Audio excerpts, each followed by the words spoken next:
This podcast is brought to you by United Way of Cast Clay.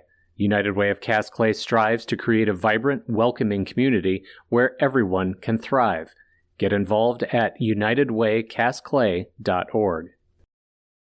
You're listening to The Vault, a Forum Communications podcast covering true crime and general intrigue in the Upper Midwest. I'm Trisha Taurinskas. This is part 2 on the kidnapping of Haskell Bohn.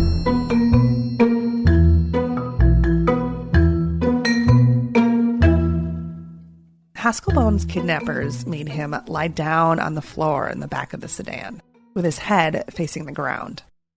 He had tape covering his eyes, and all the while, he tried to figure out what was happening. Here's what he said in the police transcript. "I thought they might want to take what money I had and dump me off someplace." That wasn't the case. He was blindfolded, but he could tell that his captors were driving erratically. They were swerving in and out of traffic. But 5 minutes into the ride, he worked up the courage to ask some questions. And he asked his captors what they planned to do with him. They told him not to worry. They said that he would likely be home by evening. And that's when the fear really kicked in. He had no idea where he was being led, but he knew right then and there that he had been kidnapped, and that staying calm would be critical to his survival. It wasn't long after he was taken from his house that the vehicle stopped at what Haskell Bohn assumed was the destination. One of the men exited the vehicle and returned with a piece of flannel, which they used as a makeshift blindfold, a replacement for the tape. Despite the bandana, Haskell Bohn was able to look down at his watch. He clocked the time at 9:30 a.m. That ended up being an important detail for law enforcement. It gave them an idea of how long they traveled before reaching the hideaway house. While waiting to enter the house, Haskell Bohn had an honest conversation with one of the two captors. He learned that the ransom note had demanded $35,000. According to the police transcript, Haskell Bohn told the kidnapper that his father just simply couldn't do it. It had to do with the way business was going. Things weren't as good as they appeared on the outside. It seemed at the time that the captor he spoke with had some sympathy for him, but he told him it was too late now. The ransom had been set, and that was that. As they entered the garage to park the vehicle, the kidnapper set the tone for Haskell Bohn's time in captivity. Haskell Bohn told law enforcement that the kidnappers referenced the Lindbergh baby kidnapping and said he should be good, or they'd have to shoot him. So he was just that, good. He didn't attempt to escape or fight the process. He did what was told, for the most part. As he sat in the garage, pretending to be calm, but really terrified, his captors offered him to join them for a celebratory whiskey, an offer he refused. When he did decline, the men offered him a cold glass of milk and a sandwich. As he ate the meal, he noticed the sounds of children playing and dogs barking. It seemed as though he had landed in the garage of someone's home. Before entering the house, the men asked him if he had any money on him. Bohn offered them what he had, $7 in total, $151 in 2022 dollars. When his captors accepted the money, one of the men sincerely promised to pay him back. It was an odd guarantee from a guy attempting to swindle his father out of $35,000.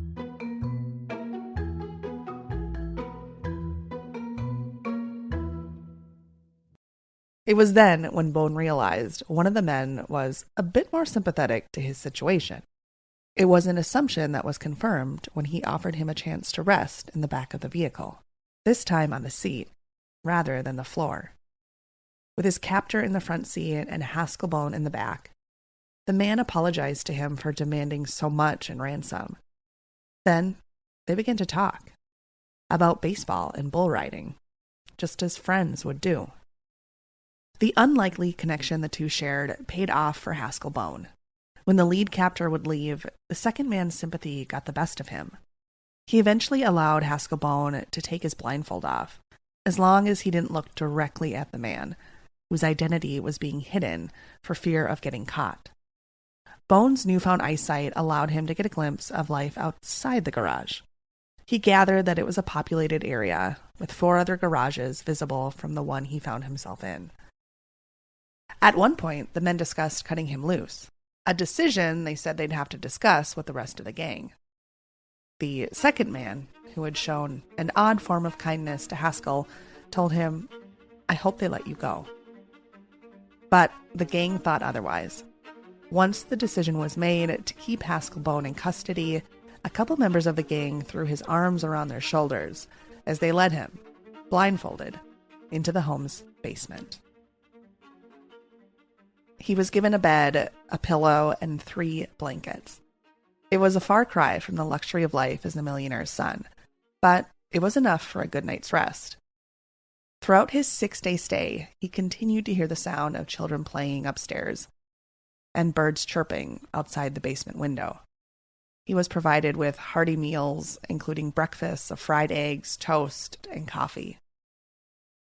On the 2nd day in the basement, while Haskell ate his breakfast, one member of the gang told him he had spoken by phone with his father, who agreed to pay just $5,000 for his release. The man was frustrated that Haskell Bohn's father, Gebhard, had gotten law enforcement involved. Yet, as Haskell told him, the crime had taken place outside. It was highly unlikely law enforcement hadn't been alerted. Haskell Bohn listened during the following days as members of the gang grappled with the reality that his father truly couldn't afford the ransom they demanded. They wrestled with what that meant for the gang and for Haskell. They also feared that law enforcement might be closing in on their location. All the while, Haskell Bohn found unlikely friendship with the man who offered him sympathy. They discussed their families, concerns they had for their mothers. He ate his meals and slept soundly with his ragged pillowcase, waiting for his fate to unfold.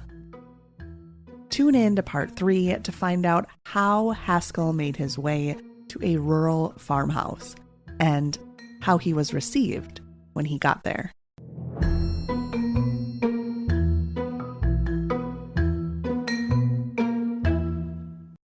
Unlock more cold cases and crimes from the past at inforum.news/try.